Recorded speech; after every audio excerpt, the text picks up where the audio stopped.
जय हिंद दोस्तों। अगर आप बीए, बीएससी या बीकॉम सेकेंड सेमेस्टर में है तो फर्स्ट एड एंड हेल्थ का एग्ज़ाम होने वाला है आपका। तो उससे संबंधित जितने भी टॉप एमसीक्यू क्वेश्चन हैं, ठीक है, वो इस वीडियो में हम डिस्कस करने वाले हैं। परीक्षा से पहले अगर आप ये वीडियो देख के जाते हैं तो निश्चित रूप से बहुत ज़्यादा हेल्प मिलेगा। ठीक है, तो चलिए बिना टाइम वेस्ट किए प्रश्नों पे आते हैं। सबसे पहला प्रश्न है कि धूप से कौन सा विटामिन बनता है, तो वो है विटामिन डी। ठीक है, चलिए अगला क्वेश्चन देखते हैं।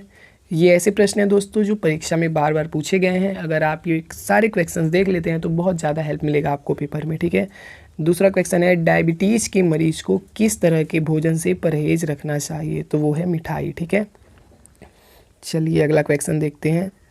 अगला प्रश्न है तीसरा कि निम्न में से किससे हृदय की बीमारी की संभावना नहीं बढ़ती है, तो वो है ज़्यादा हरी सब्जी खाने से हृदय की बीमारी की संभावना नहीं बढ़ती है, बल्कि ये फ़ायदा करता है। बाकी धूम्रपान करने से, तंबाकू खाने से और ज़्यादा लाल मांस खाने से हृदय संबंधित बीमारी की जो संभावना है वो बढ़ जाती है। ठीक है, चलिए अगला क्वेश्चन देखते हैं।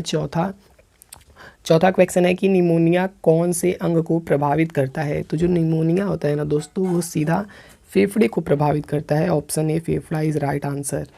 चलिए पांचवा प्रश्न देखते हैं, फटाफट आगे बढ़ते हैं। टिटनेस टॉक्साइड कैसे देते हैं, जो टिटनेस टॉक्साइड होता है ना वो अंतःपेशियों में दिया जाता है। ऑप्शन बी जो है इस प्रश्न का बिल्कुल सही आंसर है। चलिए छठा प्रश्न देखते हैं। इनमें से किसमें हाइपरटेंशन नहीं होता है, इसमें से किससे मतलब किसमें जो होता है हाइपरटेंशन नहीं होता है, तो वो है कसरत करने से। ठीक है, कसरत करने से हाइपरटेंशन नहीं होता है। चलिए सातवां क्वेश्चन देखते हैं। सातवां क्वेश्चन है कि ऑक्सीजन युक्त रक्त किस में बहता है, तो वो बहता है धमनी में। ऑप्शन ए जो है बिल्कुल राइट आंसर है। ठीक है, चलिए आठवां प्रश्न है। आठवां प्रश्न क्या है? आठवां प्रश्न है कि कौन सी दवाई बुखार के इलाज में उपयोगी होती है। कौन सी दवाई है जो बुखार के इलाज में उपयोगी होती है, तो आप सबको पता होगा वो है पैरासीटामोल। ऑप्शन ए बिल्कुल सही जवाब है। चलिए नौवां प्रश्न है कि डायरिया में कौन सा घोल पिलाना चाहिए, तो वो है ORS का घोल। ठीक है, ORS का घोल डायरिया में पिलाया जाता है। 10वां प्रश्न है फेफड़े के टीबी का संक्रमण कैसे होता है, तो वायु के माध्यम से फैलता है। ठीक है, चलिए 11वां प्रश्न है कि फेफड़े के टीबी की जांच के लिए कौन सा नमूना भेजते हैं। कौन सा नमूना भेजते हैं, तो वो है बलगम। ठीक है, ऑप्शन ए। 12वां प्रश्न है कि निम्न में से कौन सी दवाई डायबिटीज़ यानी कि मधुमेह में उपयोगी होती है, तो वो है कौन सी दवाई है, वो है इंसुलिन। ठीक है, इंसुलिन। Option A. दोस्तों ये सारे प्रश्न ना परीक्षा में बार बार पूछे जाते हैं, इसलिए वीडियो को लास्ट तक देखना। यहाँ से यार प्रश्न आपके पेपर में सीधे तौर पे पूछे जा सकते हैं। ठीक है, 13वां प्रश्न है मानव शरीर में पाचन तंत्र का सबसे लंबा अंग कौन सा है। ठीक है, मानव शरीर में पाचन तंत्र का सबसे लंबा अंग जो है वो है छोटी आंत। ठीक है, छोटी आंत। ऑप्शन बी जो है राइट आंसर है। 14 नंबर प्रश्न देखते हैं क्या है, वो है निम्नलिखित में से किस स्थिति में प्राथमिक उपचार दिया जाता है, तो खून बह रहा हो या फिर हड्डी फ्रैक्चर हो या फिर घुटन हो, इन सभी स्थिति में जो है प्राथमिक उपचार दिया जाता है। तो उपयुक्त सभी option D is right answer. Haemoglobin पाया जाता है तो किस में पाया जाता है, तो वो लाल रक्त कणिकाओं में पाया जाता है। ऑप्शन ए बिल्कुल सही जवाब है। 16 नंबर प्रश्न है प्राथमिक चिकित्सा उपचार है। प्राथमिक चिकित्सा जो है वो आपातकालीन उपचार है। ठीक है, आपातकाल। Option B. 17 नंबर क्वेश्चन है शीतदंश अत्यधिक ठंडे तापमान के संपर्क में आने के कारण होने वाली स्थिति है। यह मुख्य रूप से शरीर के किस अंग को प्रभावित करता है, तो हाथ और पैर को प्रभावित करता है। ठीक है, ऑप्शन सी। नेक्स्ट क्वेश्चन है निम्न में से कौन सा प्राथमिक उपचार का उद्देश्य नहीं है। कौन सा जो है प्राथमिक उपचार का उद्देश्य नहीं है, तो ऑप्शन बी जो है डॉक्टर के आने का इंतजार किया जा रहा है। ठीक है, ऑप्शन बी इस प्रश्न का बिल्कुल सही जवाब है। 19 नंबर प्रश्न है मानव शरीर की सबसे छोटी हड्डी कहाँ पाई जाती है, तो मानव शरीर की जो सबसे छोटी हड्डी है वो कान में पाई जाती है, जिसका नाम होता है स्टेपिस। ठीक है, और वहीं पे सबसे बड़ी हड्डी की बात करें तो वो जांघ में पाई जाती है, जिसका नाम होता है फीमर। ठीक है, इस चीज़ का भी आप लोग ध्यान रखेंगे। चलिए अगला क्वेश्चन है पेट से स्रावित बलगम की क्या भूमिका है।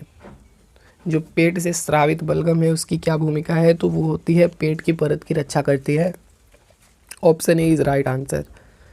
नेक्स्ट क्वेश्चन है निम्न में से कौन प्राथमिक चिकित्सा का भाग है, ठीक है, प्राथमिक चिकित्सा का भाग है। तो डेटॉल, कपास और कैंची उपयुक्त सभी जो है वो प्राथमिक चिकित्सा का भाग है। 22 नंबर क्वेश्चन है, किडनी का कार्य है, किडनी का जो कार्य है वो होता है अशुद्धियाँ बाहर निकालें, रक्त का शुद्धिकरण करे, छलनी का काम करती है। उपयुक्त सभी जो है किडनी के कार्य हैं। तो ऑप्शन डी इस प्रश्न का राइट आंसर होगा, ठीक है। चलिए नेक्स्ट क्वेश्चन देखते हैं। सामान्य मनुष्य के शरीर में कितना रक्त होता है? तो 5 से 5.5 लीटर होता है। ऑप्शन सी जो है राइट आंसर है। नेक्स्ट क्वेश्चन है, सामान्य मनुष्य श्वसन में कौन सी गैस छोड़ता है? सामान्य मनुष्य जो होता है वो श्वसन में कार्बन डाइऑक्साइड गैस छोड़ता है, यानी कि CO2, ठीक है। चलिए 25 नंबर प्रश्न है, सामान्य मनुष्य के कितने फेफड़े होते हैं? तो जो सामान्य मनुष्य है भाई उसके कितने फेफड़े होते हैं? तो 2 फेफड़े होते हैं, ठीक है, ऑप्शन बी। नेक्स्ट क्वेश्चन है, इंसुलिन शरीर के किस अंग में बनता है? तो वो पैक्रियाज में बनता है, जिसको आग्नाशय भी बोला जाता है, ठीक है, ऑप्शन सी जो है राइट आंसर है। 17 नंबर क्वेश्चन है, लो यानी कि कम शुगर लेवल आने पर मरीज को क्या देना चाहिए? तो क्या देना चाहिए मरीज को? वो देना चाहिए डेक्सट्रोज, ठीक है, ऑप्शन ए। नेक्स्ट क्वेश्चन है, सामान्य ब्लड शुगर पीपी कितना होता है? तो वो होता है 126 से 140, ठीक है, 126 से 140 mg/dl होता है। ऑप्शन ए जो है इस प्रश्न का बिल्कुल राइट आंसर है। नेक्स्ट क्वेश्चन है, कौन से गैस जीवन के लिए ज़रूरी होती है? तो वो है भाई अपना ऑक्सीजन, O2, ठीक है। चलिए नेक्स्ट क्वेश्चन देखते हैं। खाने की नली को क्या कहते हैं? खाने की जो नली है उसको क्या बोलते हैं? तो उसको ग्रास नली बोलते हैं, ऑप्शन बी, ठीक है। तो हमने 30 बहुत ही महत्वपूर्ण क्वेश्चंस को कवर किया है। अगर आपका पेपर है और आपने ये वीडियो देखा है तो पेपर में आपको बहुत ज़्यादा हेल्प मिलेगा, ठीक है। और दोस्तों इसका पहला और दूसरा पार्ट हमने अपलोड कर दिया है, जिसका लिंक आपको डिस्क्रिप्शन बॉक्स में मिल जाएगा। वो दोनों क्लास बड़ी बड़ी हैं, ठीक है, उसमें ज़्यादा क्वेश्चन सॉल्व कराए गए हैं।